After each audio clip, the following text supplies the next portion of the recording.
정시로 가야 되는지 수시로 가야 되는지 고민이 된다? 안녕하세요 여러분, 경희대 김미미입니다.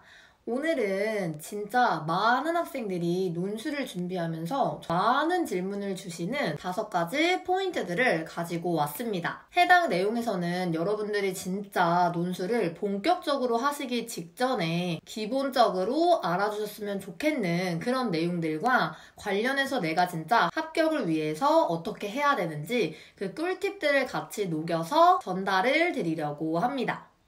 그러니까 이제 막 논술을 준비를 하시거나 내가 과연 논술을 하는 게 이득일지 아니면 정시 준비를 하는 게 이득일지 고민하시는 분들이 계신다면 이 영상이 여러분의 방향성을 결정해주는데 정말 중요한 역할을 하게 될 거예요.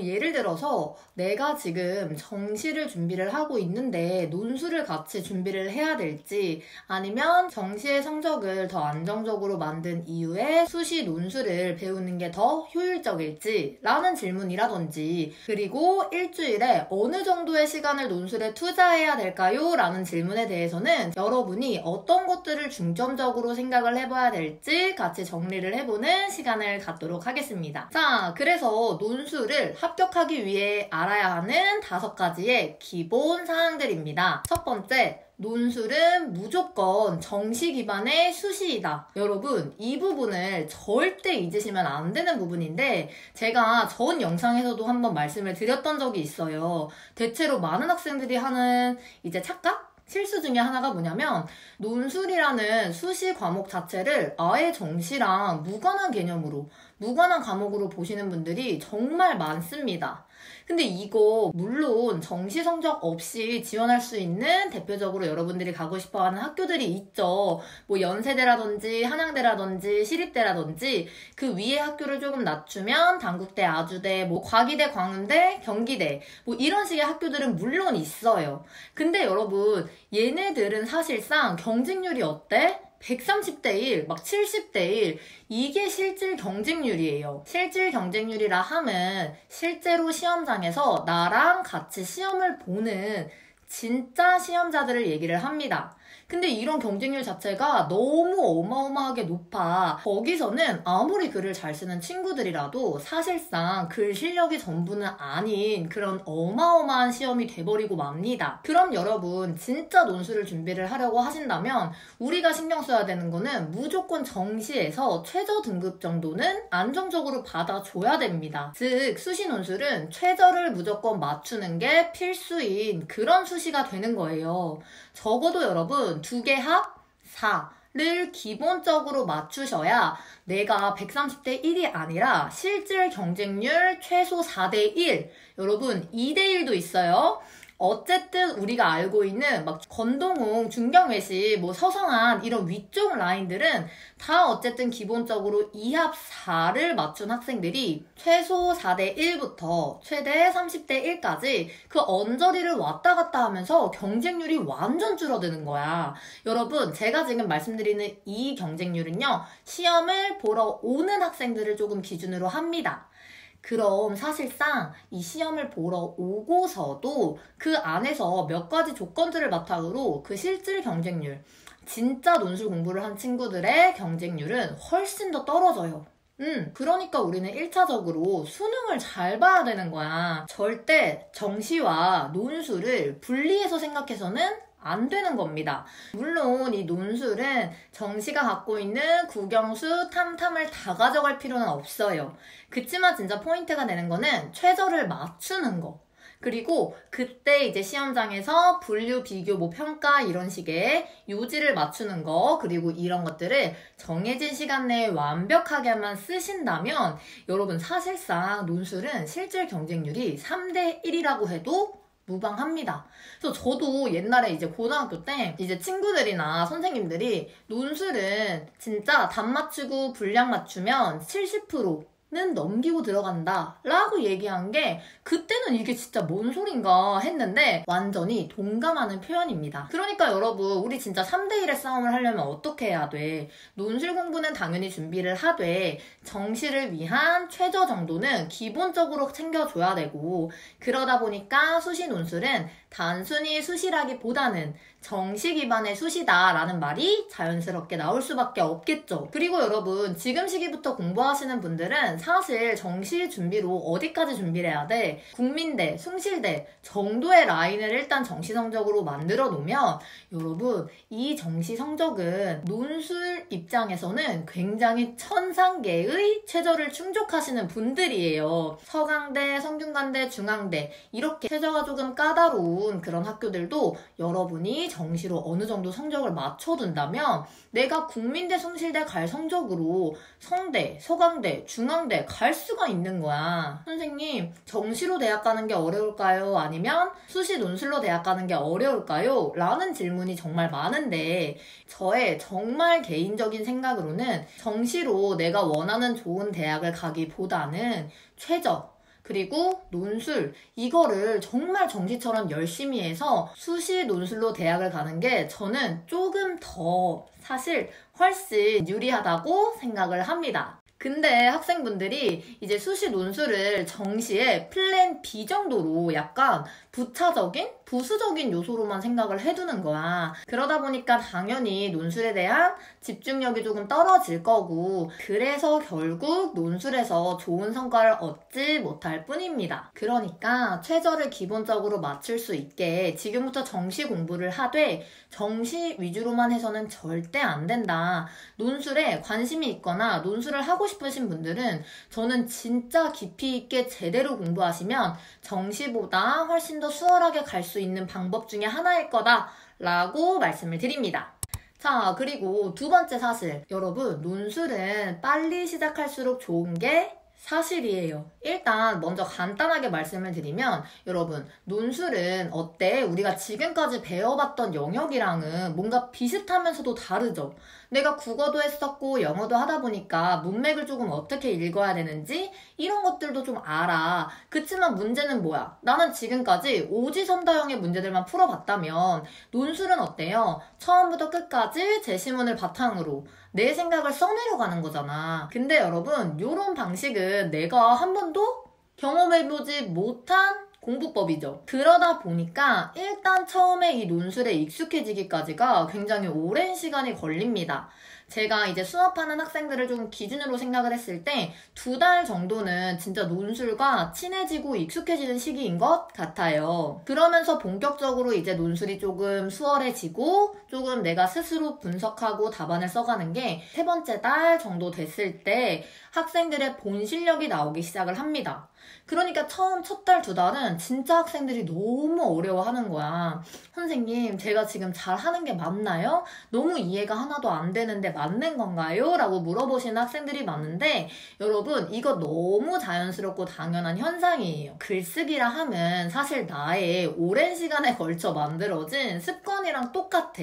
내가 맨날 하는 말 습관이 있잖아. 근데 이거를 바꾸기가 어때요, 여러분? 사실 정말 어렵죠?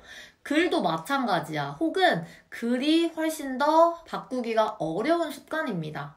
그러니까 이거를 3월, 진짜 늦어도 5월부터 시작하는 학생들은 2달 정도 이해하고 익히는 데 있어서 남들이 버리는 시간, 남들이 놓친 시간을 잡아낼 수가 있는 거예요. 때문에 여러분, 내가 논술을 하기로 마음먹었다면 사실 가장 빠르게 시작을 하시는 게 정말 베스트입니다. 뭐 간혹 가다가 후기를 보면 나는 일주일 하고 됐어요. 혹은 뭐 한 달 하고 됐어요. 라고 막 이런 분들이 정말 많은데 여러분, 이거 사실 가능해. 근데 여러분, 이를 위해서는 전제 조건이 있죠. 뭐야? 원래 글 실력이 너무 좋은 친구인 거야. 뭐 기본적으로 내가 이제 글 실력 그리고 국어 능력 이런 것들이 좋은 친구들은 사실 논술 쓸 때 확실히 훨씬 수월하긴 하고 그렇기 때문에 뭐 2달, 3달, 뭐 일주일은 조금 그렇긴 한데 어쨌든 그만큼을 공부하고도 합격을 할 수가 있는 겁니다. 그럼 이 친구들은 사실 공부를 안 한 게 아니지. 조금 더 일찍부터 국어라든지 글쓰기라든지 이런 것들에 익숙해져 있었던 친구들인 거죠. 근데 내가 진짜 글도 안 써봤고 이런 거에 대해서 하나도 몰라. 그럼 당연히 진짜 일찍 시작할수록 좋을 수밖에 없다라는 점을 명확히 참고해 주시면 됩니다. 자, 그리고 3번째. 여러분, 논술 준비를 하신다면 일주일에 최소 6시간은 공부해야 된다라고 생각을 하시면 됩니다.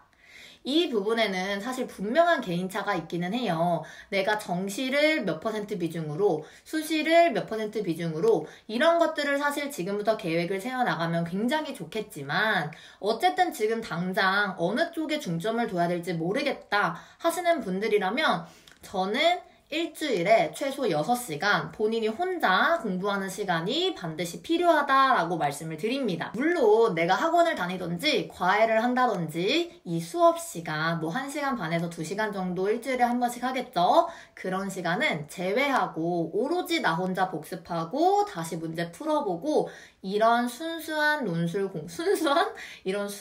논술 공부 시간을 말씀을 드리는 겁니다. 이 과정에서 여러분들은 실전처럼 문제를 풀어보셔야 되고 그리고 모범 답안과 채점 기준표 그리고 발슨 학생 답안이 있다면 잘 참고해서 재작성 해보고 모범 답안 필사해보고 이런 내용들을 같이 준비를 하는 시간이 되겠죠. 독학하는 방식에 있어서는 여러분 제 다른 영상에 자세히 설명이 되어 있으니까 그 5가지 루틴을 잘 이용해서 공부를 하신다고 생각을 하시면 됩니다. 제가 추천드리는 바로는 뭐 예를 들어서 주말 오전을 조금 잘 이용하세요. 그래서 뭐 하루에 몰아서 6시간을 해도 되고 내가 이게 조금 힘들어. 그러면 토요일 오전에 3시간, 일요일 오전에 3시간 이렇게 나눠도 되고 혹은 제일 베스트는 평일 하루 중에 내가 문제를 먼저 2시간 동안 재고 푸는 거 한 번을 하고 그리고 주말에 4시간에서 5시간 정도를 그 지문을 바탕으로 공부를 해주시는 게 가장 베스트이기는 합니다. 여러분 많은 양을 푸실 필요는 절대 없어요. 일주일에 딱 하나를 가지고 깊이 있게 푸는 게 훨씬 중요합니다. 하나의 기출을 정말 완벽하게 정리를 하시는 걸 목표로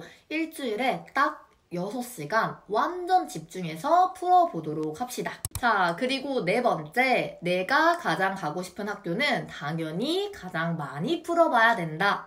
라는 내용인데 여러분 지금 다들 마음속에 내가 가장 가고 싶은 학교라든지 가고 싶은 학과가 하나씩 있으실 거예요. 중요한 점은 뭐냐면 모든 학교의 논술들은 사실 비교, 분류, 평가, 요약 거의 이 틀 내에서 다 동일하게 나와. 공부를 할 때는 어느 학교 거를 풀어도 실력이 동등하게 향상이 된다고 말씀을 드린 적이 있어요. 그럼에도 불구하고 각 학교들이 갖고 있는 고유한 형식이 있다. 뭐 예를 들어 제시문의 양이 많다. 혹은 적다. 라든지 아니면 제시문이 문학작품 위주로 나오던지 아니면 비문학을 위주로 나오던지 혹은 문제가 어느 학교는 딱 하나만 나와. 그래서 하나를 길게 쓰든지 혹은 3개, 4개의 논제를 짧게 전개를 하던지 이런 식으로 각 학교마다 유형이 다르기 때문에 내가 원하는 학교가 있다면 여러분 그 학교 기출은 진짜 최소 5개년을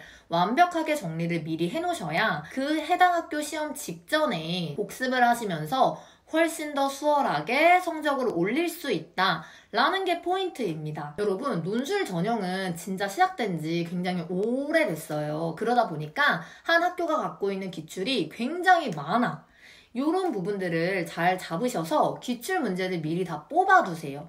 그리고 내가 이번 주엔 이거 그 다음 주엔 이거, 그 다음 주엔 이거 이렇게 계획을 잘 세워나가시면 그 학교 기출 유형에 익숙해져서 금방금방 어렵지 않게 풀 수 있을 날이 오게 될 겁니다. 각 학교별로 유형의 차이가 있다고 했지만 하나의 학교는 그 유형을 거의 바꾸지 않아요. 내가 이거를 반복적으로 연습을 해보고 또 해당 학교의 유형과 비슷한 학교들을 찾아서 추가적으로 공부를 하면서 그 유형을 탄탄하게 하는 게 굉장히 중요하겠죠. 그리고 5번째, 학원이나 과외는 필수는 아니지만 필요는 하다. 여러분 이 말은 사실 제가 경희대학교 이제 유튜브 채널들을 몇 개 구독을 하고 있어요. 그때 이제 한 학생이 했던 말 중에 굉장히 공감이 돼서 뇌리에 딱 박힌 말인데 여러분 이거 정말 너무 맞는 말이에요. 그 학생도 말하기를 물론 논술이 독학을 할 수는 있지만 학원을 다니면 그 방향성과 그리고 내가 중점적으로 공부해야 될 부분들 그리고 나의 약간 잦은 실수 이런 거를 고치기 위해서 너무너무 필요했다고 얘기를 합니다. 저도 공부를 하는 방식에 있어서 진짜 워낙 독학파기 때문에 사실 과외는 정말 한 번도 받아본 적이 없고 학원만 정말 잠깐씩 한 길어봤자 3달 정도 이렇게 다니고 나머지는 온전히 혼자 공부를 했어요. 왜냐면 학원이나 학원을 다니는 그 시간이 약간 저는 스스로 공부를 하는 것 같지가 않고 그냥 일방적으로 듣는 것 같은 느낌이 있어서 별로 안 좋아했는데, 그럼에도 불구하고 제가 어쨌든 하나의 과목을 시작할 때 학원을 무조건 등록을 했던 이유 중에 하나는 전문가로부터 받게 될 그 노하우라든지 공부 방법이라든지 내가 중점적으로 잡아가야 되는 그 방향성을 배울 수가 있었기 때문입니다. 대체로 이제 논술 수업이라든지 과외를 해야 되는 2가지 이유가 있는데, 첫 번째는 내가 과연 혼자 논술을 준비한다 했을 때 일주일에 하나씩 정해진 분량을 계획대로 풀 수 있는가? 이게 여러분 사실 굉장히 중요해요. 독학파 친구들을 보면 아시겠지만 독학을 하는 친구들은 기본적으로 내가 해야 될 거를 명확히 계획을 하고 그거를 완성하려는 끈기가 있는 친구들이야. 그래서 우리 엉덩이가 무겁다라는 표현을 진짜 많이 하죠. 그래서 내가 앉은 자리에서 계획을 잘 세우고 이 계획을 무조건 하는 애들인 거야. 그런 친구들이 독학을 많이 하게 되는데 내가 약간 그런 성격이 아니야. 그래서 논술을 하려고는 하는데 계획은 다 세워놨어. 근데 안 하는 거야. 왜? 아무도 나를 검사하지 않고 평가하지 않기 때문에. 그러다 보니까 이렇게 계획만 세워놓고 못하는 친구들이라든지 문제는 풀고 공부를 하되 깊이 있게 안 하고 그냥 진짜 의무감처럼 하는 친구들 있잖아요. 그냥 오늘 이거 풀었으니까 됐다. 아, 이거 나중에 더 열심히 해야지. 나중에 시간 남으면 해야지. 이런 친구들 같은 경우에는 사실상 학원이 논술뿐만 아니라 다른 과목들도 다 굉장히 필요하죠. 이 학원에 드는 비용이 뭐 수업을 위한 비용도 있지만 사실 나의 계획을 체계적으로 관리할 수 있게 해주는 그런 비용이 되기도 하는 거죠. 자, 그리고 또 그 다음에 중요한 부분이 아까도 말씀을 드렸지만 논술을 처음 배우는 학생들은 사실 내가 어느 방향으로 어떤 거를 중점으로 공부를 해야 되는지에 대한 정확한 그 개념이나 방향성이 하나도 없습니다. 그럼 여러분 당연히 전문가를 찾아가서 내가 어떤 거를 위주로 공부를 해야 되는지, 그리고 그 계획을 어떻게 세워야 되는지, 그리고 이제 나의 글을 첨삭받으면서 내가 잘하는 부분이 뭐고 고쳐야 되는 부분이 뭔지, 이런 전체적인 내용들을 분명하게 알고 있어야 우리 얼마 안 남은 수시 기간 전까지 체계적으로 공부를 할 수가 있겠죠. 합격을 위한 답안을 만들 수 있을 거란 얘기입니다. 그 시간 동안 내가 최대한 깊이 있게 그리고 정말 효율적으로 공부하기 위해서는 학원의 도움이 굉장히 필요한 거예요. 근데 여러분 여기서 진짜 중요한 포인트가 하나 있어. 뭐냐면 모든 학원은 내가 딱 수업을 듣고 노하우도 이제 알겠고 방향도 알겠고 어떻게 해야 체계적인지도 알겠어. 그럼 이제부터 내가 스스로 독학을 충분히 이 방향대로 할 수 있겠다 싶을 때 독학으로 넘어가셔도 충분하다라고 말씀을 드리는 겁니다. 제가 말씀드린 이 내용들을 바탕으로 독학이 가능하신 분들은 논술은 정말 독학도 가능해요. 그렇게 해주시고, 혹은 내가 체계적으로 좀 잘하지 못한다, 그리고 진짜 합격을 위한 노하우들이나 팁들을 빨리빨리 숙지를 하고 싶다 하신다면 학원과 과외의 도움을 받는 게 훨씬 더 효율적이고 좋을 거다 라고 말씀을 드리는 거죠. 자, 여러분 이해가 되셨나요? 그 외에 궁금한 사항이 있으시거나 수업에 관련된 내용에 있어서는 아래 고정 댓글 혹은 여기 메일로 자세히 문의 주시면, 혹은 상담하실 내용 말씀 주시면 같이 고민해보고 조언을 드리도록 하겠습니다. 우리 올해도 같이 시험 직전까지 열심히 달려봐요.